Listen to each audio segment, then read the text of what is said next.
जय हिंद दोस्तों, सीखो प्लस क्लासेस में आपका स्वागत है। आज हम बात करेंगे कक्षा 10 के भौतिकी अध्याय दूसरा, नाम है प्रकाश का अपवर्तन, उसके दीर्घ उत्तरीय प्रश्नों का है। ठीक है ना। इससे पहले हम अति लघु उत्तरीय लघु उत्तरीय प्रश्नों का डिस्कशन हम कर चुके हैं। ये आपका दीर्घ उत्तरीय प्रश्न है। ठीक है, तो चलते हैं पहला प्रश्न से। आपको सचित्र बताना है क्या है कि पानी में अंशतः डूबी हुई और तिरछी रखी हुई छड़ी सतह पर क्यों मुड़ी हुई दिखाई पड़ती है। देखिए, यही आपका है। जो अगर हम रखते हैं छड़ी, जो आपको इस डायरेक्शन में, लेकिन दिखता आपको यहाँ पर है। ठीक है, तो ये उसका डायग्राम है। अब हम चलते हैं कि ऐसा होता क्यों। देखिए, पानी में अंशतः डूबी और तिरछी रखी हुई छड़ी का मुड़ा हुआ दिखाई देना प्रकाश के अपवर्तन के कारण होता है। जब प्रकाश की किरणें सघन माध्यम पानी से विरल माध्यम हवा में प्रवेश करती है तो अविलंब से दूर हट जाती है, जिससे छड़ी पानी के सतह पर मुड़ी हुई दिखती है। जब हमारी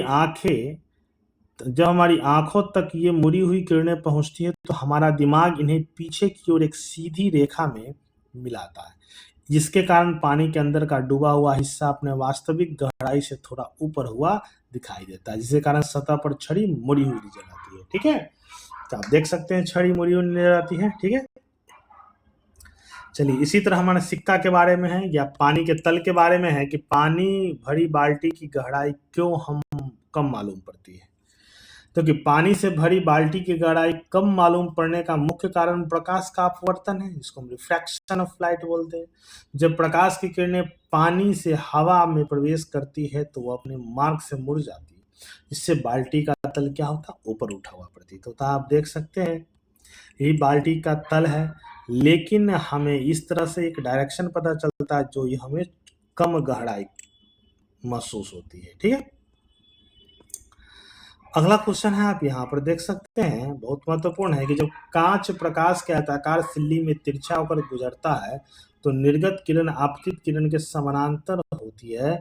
किरण आरेख में समझाएं। तो देखिए, जब प्रकाश कांच के आयताकार सिल्ली से तिरछी होकर गुजरता है तो अपवर्तन की दोहरी प्रक्रिया के कारण निर्गत किरण आपतित किरण के समानांतर होती है, किंतु यह अपने वास्तविक पथ से थोड़ी हटकर जाती है। ठीक है ना। आप यहाँ पर देखिए, ये जो किरण है, ये जो आपको पैरेलल है, ये आगे चलकर फिर से इसी के पैरेलल में हो जाता है, और इसी के बारे में आप लोग पढ़े होंगे, फिर इसको पार्श्विक विस्थापन बोलते हैं। ठीक है ना, क्या बोलते हैं, पार्श्विक विस्थापन। अगला क्वेश्चन है कि किरण आरेख की मदद से उत्तल लेंस और अवतल लेंसों के प्रथम और द्वितीय फोकस को समझाएं। देखिए, उत्तल लेंस की अगर हम बात करें, कोई भी लेंस लीजिए, कि मुख्य अक्ष पर स्थित वह निश्चित बिंदु जहां से चलने वाली अभिसारी किरणें लेंस से अपवर्तन के बाद मुख्य अक्ष के समानांतर हो जाती है। ठीक है, किरण आरेख की बात करें तो बिंदु F1 से प्रकाश किरणें निकलकर लेंस पर पड़ती है और अपवर्तन के बाद सीधी समानांतर हो जाती है। यहाँ पर आप देख सकते हैं, ये उत्तल लेंस है। उत्तल लेंस का एक मुख्य फोकस यहाँ पर और मुख्य फोकस यहाँ पर है, कि मतलब समानांतर से चलती हुई किरण अपवर्तन के बाद जिस बिंदु पर मिलती है उसको हम मुख्य फोकस बोलते हैं, और अवतल दर्पण में जिस बिंदु पर हम महसूस होती है उसको हम क्या बोलते हैं, मुख्य फोकस। तो इसका मुख्य फोकस भी पीछे है और एक मुख्य फोकस क्या होगा, आगे होगा। ठीक है, अब यह भी समझ लीजिए क्या बोला जाता है कि मुख्य अक्ष के समानांतर आने वाली किरणें लेंस के अपवर्तन के बाद जिस बिंदु पर वास्तव में मिलती है उसे द्वितीय फोकस कहते हैं। ये हो गया द्वितीय फोकस और ये हो गया पहला फोकस।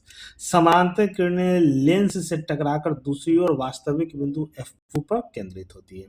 तो F1 और F2, उसी तरह ये F1 और F2 हो गया। ठीक है,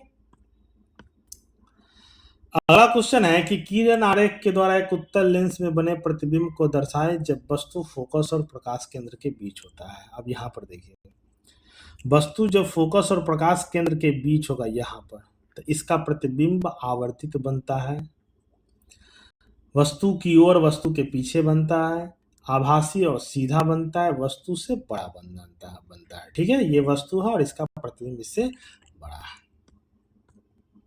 अगला क्वेश्चन है 5। क्वेश्चन क्या कह रहा है कि उत्तल लेंस के किस दूरी पर एक वस्तु को मुख्य अक्ष पर रखा जाए कि समान साइज का वास्तविक प्रतिबिंब बने। इसे किरण आरेख द्वारा समझाएं। देखिए, उत्तल लेंस के सामने वस्तु की फोकस दूरी से दुगुनी दूरी, जिसको हम वक्रता केंद्र कहते हैं, प्रतिबिंब लेंस से दूसरी ओर वक्रता केंद्र पर बनता है। यह प्रतिबिंब वास्तविक उल्टा और वस्तु के समान आकार का होता है। देखिए 2f जिसको हम वक्रता केंद्र बोलते हैं और इसका प्रतिबिंब भी किस पर बन रहा है, 2f पर बन रहा है। मतलब ये वस्तु है, वस्तु से उल्टा, वस्तु के समान प्रतिबिंब बनता है और वास्तविक प्रतिबिंब बनता है। ठीक है, अगला क्वेश्चन है क्वेश्चन नंबर 6। किरण आरेख की सहायता से अनंत और फोकस दूरी की दुगुनी दूरी के बीच रखी गई वस्तु का उत्तल लेंस द्वारा बने प्रतिबिंब का स्थान निर्धारित कीजिए। देखिए फोकस के दुगुनी दूरी इसको 2f और ये अनंत होता है, इसके बीच ये वस्तु रखा गया है।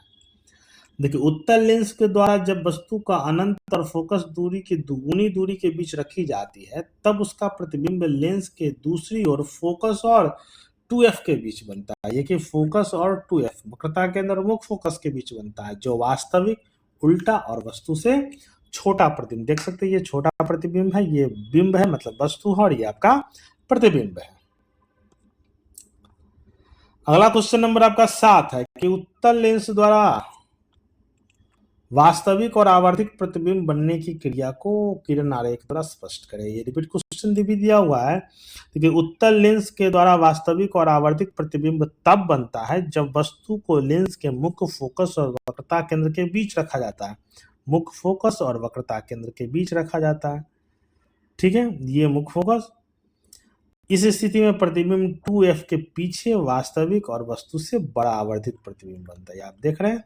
ठीक है, तो ये आपका क्वेश्चन 7 था, दीर्घोत्तरीय। इसको अच्छा लगा तो शेयर, लाइक, कमेंट करना है। धन्यवाद।